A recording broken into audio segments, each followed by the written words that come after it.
Hey, I'm Jusko from ProudMoney.com, and in this video we are going to take an updated look at the American Express Platinum card versus the Chase Sapphire Reserve card, the sort of two biggest players, I think, in the luxury travel credit card space. But before we do that, I'm going to ask you to please subscribe to this YouTube channel if you have not already.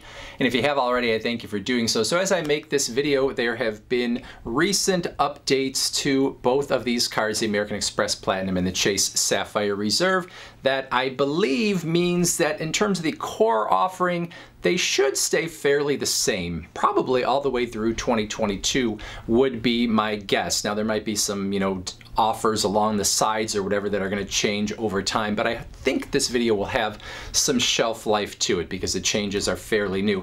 Now, both of these cards over a $500 annual fee. If you are someone that is thinking about either one of these cards or both of these cards or whatever, if you're thinking about paying that much of an annual fee, you're going to want to ask yourself why you're doing it. To me, when I look at what these cards offer, if you are someone that travels a lot and in particular you want access to airport lounges, that is a good reason to potentially get one of these cards.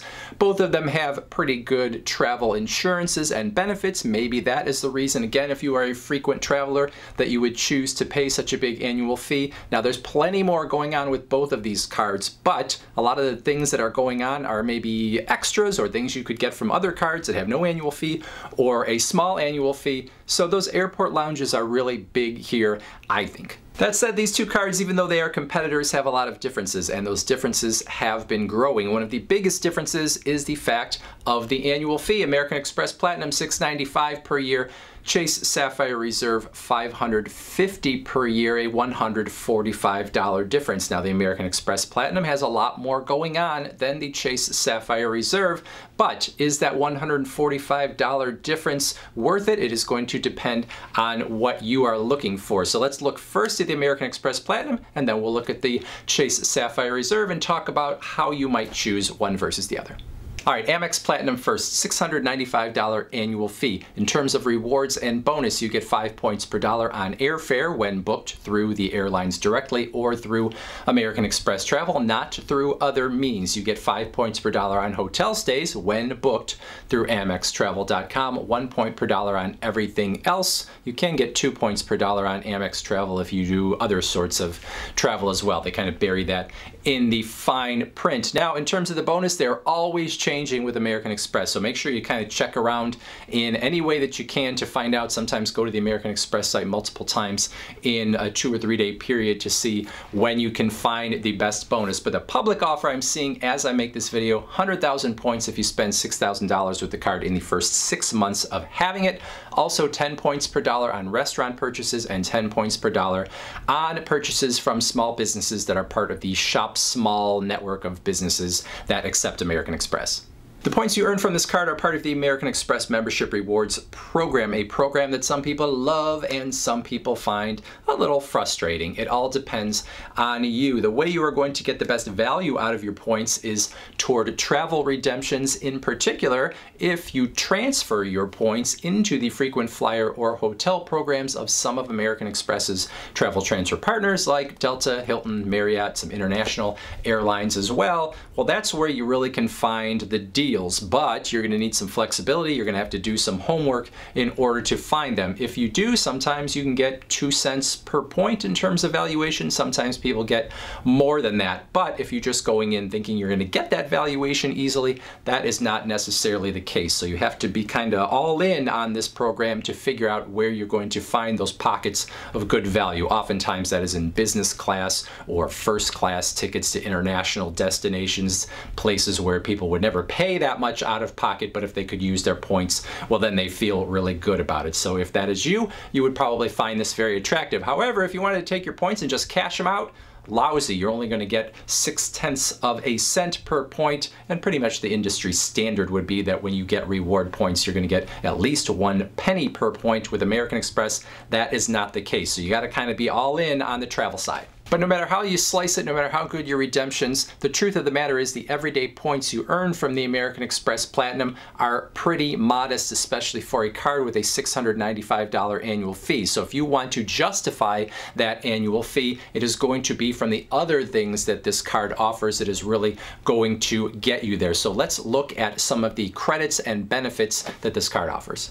And there are plenty of them, but as we go down the list, especially with the credits, make sure you notice the limitations to each, because the value that American Express puts on them is maybe higher than the value you would actually get out of them if you can't maximize some of these, or if they're just not of any interest to you. So there is a $200 airline credit, but it's only for one airline of your choice, and you can only use it toward incidentals like checked baggage, in-flight purchases, that sort of thing, not for ticket costs. There's a $200 hotel credit when booked through AmexTravel.com. Each year there is a $200 Uber credit per year, but it is split up by month and it is use it or lose it. So basically you're getting $15 per month in Uber credit. If you don't use it one month, it's not going to roll over to the next. In December, they actually give you $35. There's a $300 Equinox credit. So if you're already a member, this might be of value to you. Again, it's split up by month, so it's really a $25 per month credit. And if you use it over the course of a year,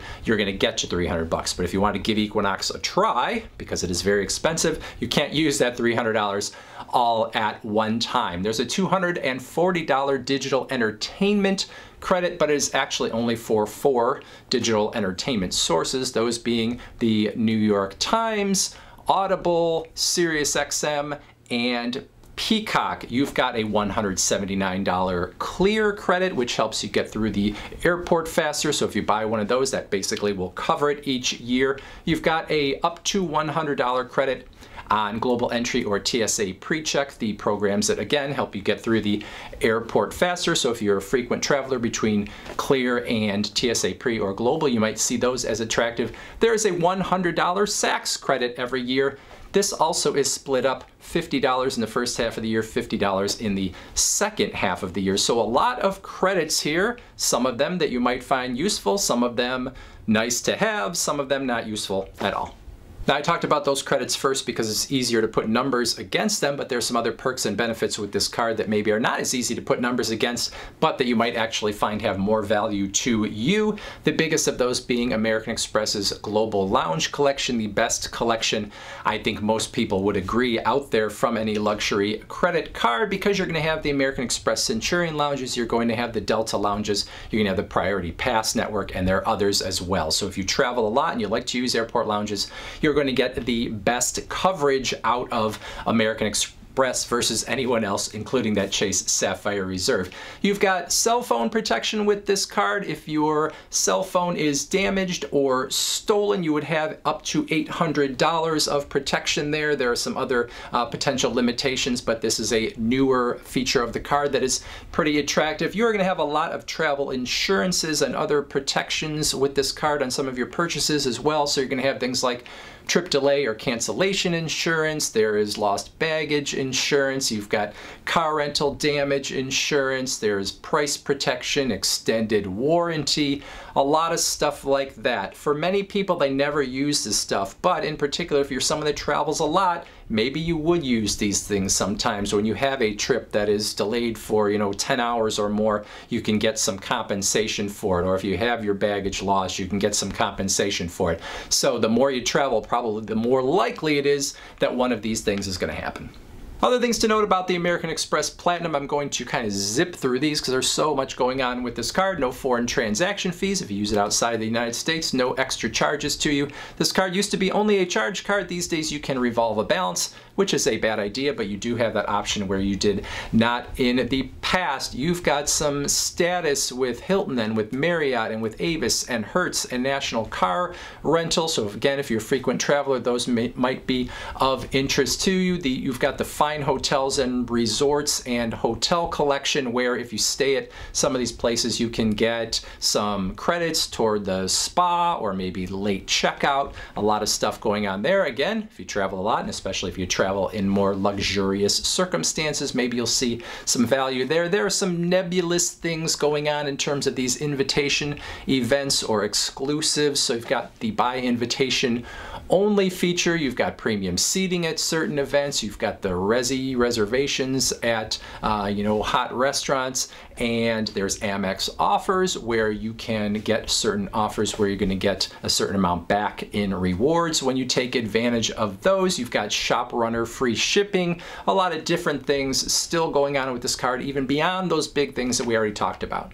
So yeah, a lot going on there, but for a frequent traveler, they might look at this and say, $695, I will pay that, even if I don't use the majority of it because I love that Global Lounge collection. Maybe I really want those travel insurances. Everything else, I use as much of it as I can, but it's worth it right there, especially if my company is paying for it. And if it means there are fewer people in the lounges, all the better. But for anybody else, if you're not traveling a lot, if you travel, I don't know, 3 or 4 times a year, does it really make sense? Even with all those travel credits, now you're kind of adding them all up and trying to get to the $695 annual fee level to justify it all.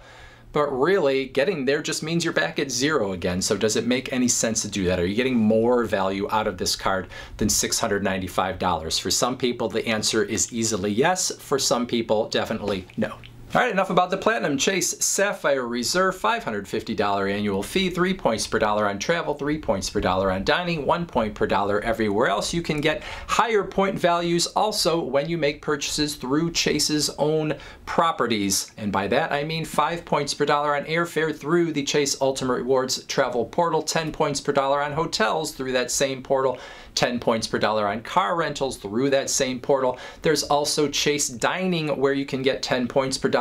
You make your reservations through the Chase Dining portal. Doesn't include every restaurant in the world, and in many places it doesn't include very many restaurants at all. But if the restaurants you want to go to are through in the Chase Dining program, you can get 10 points per dollar there. New cardholder bonus opportunity as I make this video, 60,000 points if you spend $4,000 or more in the first 3 months of having this card. Now, how can you redeem all these points? You have a number of options. If you want a 50% boost on the value of those points, and who doesn't, you could redeem them through the Chase Ultimate Rewards travel portal, where each point would then be worth 1.5 cents when redeemed. So 10,000 points, for example, would be worth $150 of travel, or you could think of that 60,000 point bonus as being worth $900 of travel. The Chase Ultimate Rewards travel portal, run by Expedia, or at least it is as I make this video, so it is that sort of online travel search engine experience that you're going to get there. Chase also offers the pay yourself back feature,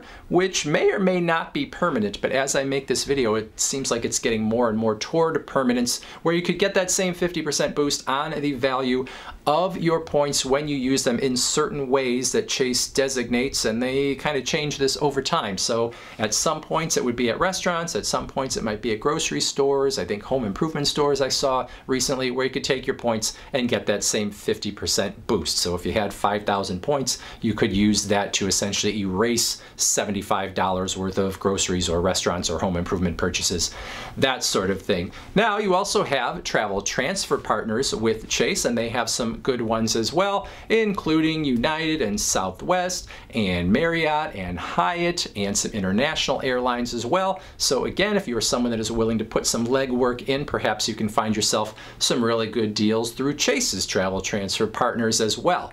Now, one thing Chase also has when it comes to redemptions that American Express very much falls down on the job with is the fact that you can take your points from Chase and you can cash them out at a penny per point. So for example, if you had those 60,000 points that you got as a bonus, you could simply cash them out for $600. With American Express, if you had 60,000 points and you cashed them out, you'd only end up with $360. So that's a big deal as far as I'm concerned, because you never know when you would just like to take your points and cash them out. Maybe you need a little extra cash, or you can't find a good travel redemption with American Express, whatever. So that is a nice sort of backstop to have that cash redemption with Chase, and you don't have it with American Express. Other credits and benefits. Chase offers a $300 yearly travel credit on this card. Pretty liberal with what constitutes travel, so pretty much anything you do, buying airline tickets, car rental, hotels, anything that first $300 of travel purchases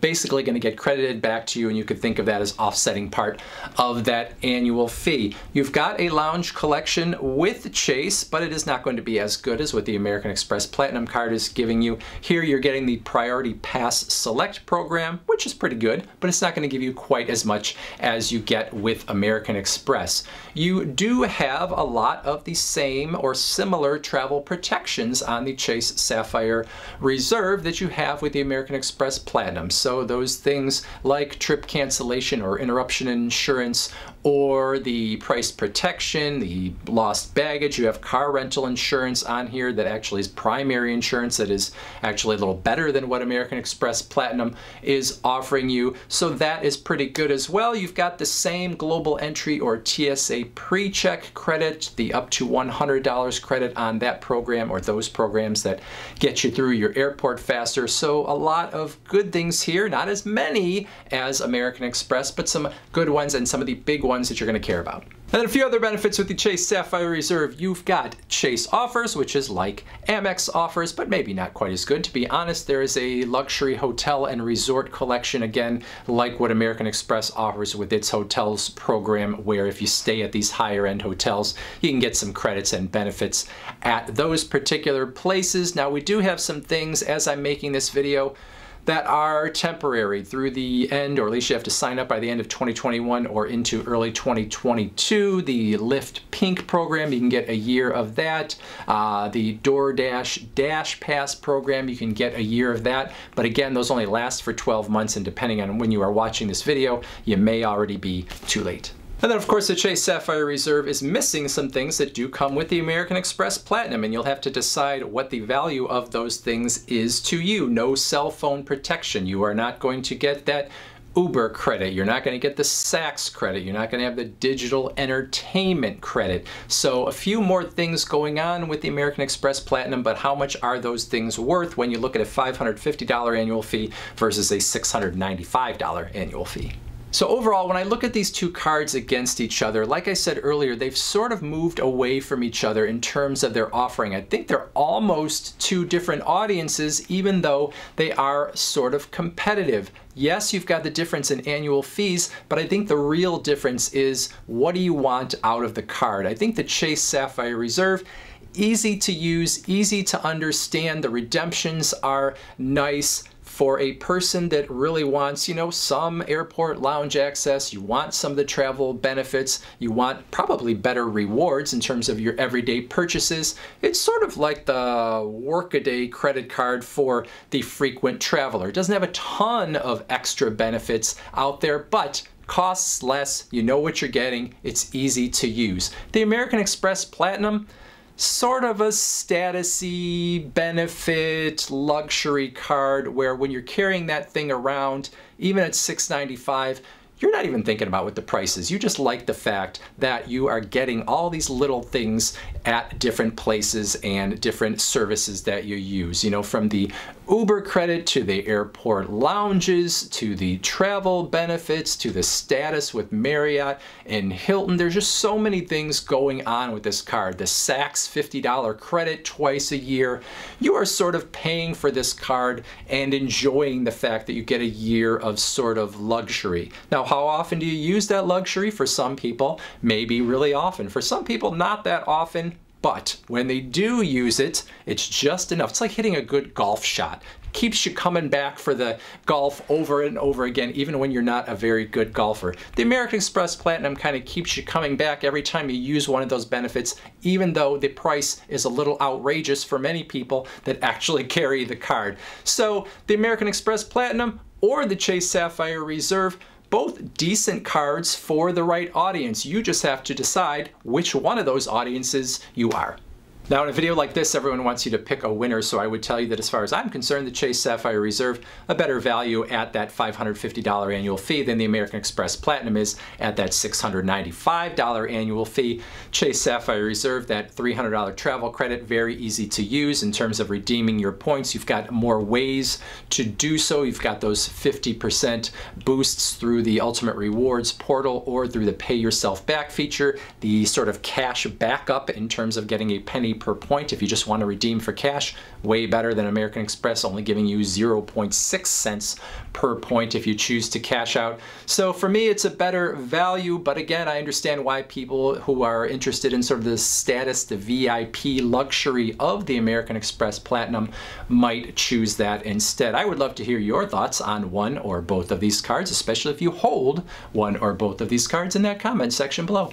Otherwise, I thank you for watching, and as always, please go to proudmoney.com where we do credit card reviews and we talk personal finance and we talk deals and all sorts of other fun stuff too. Thanks for watching. Bye.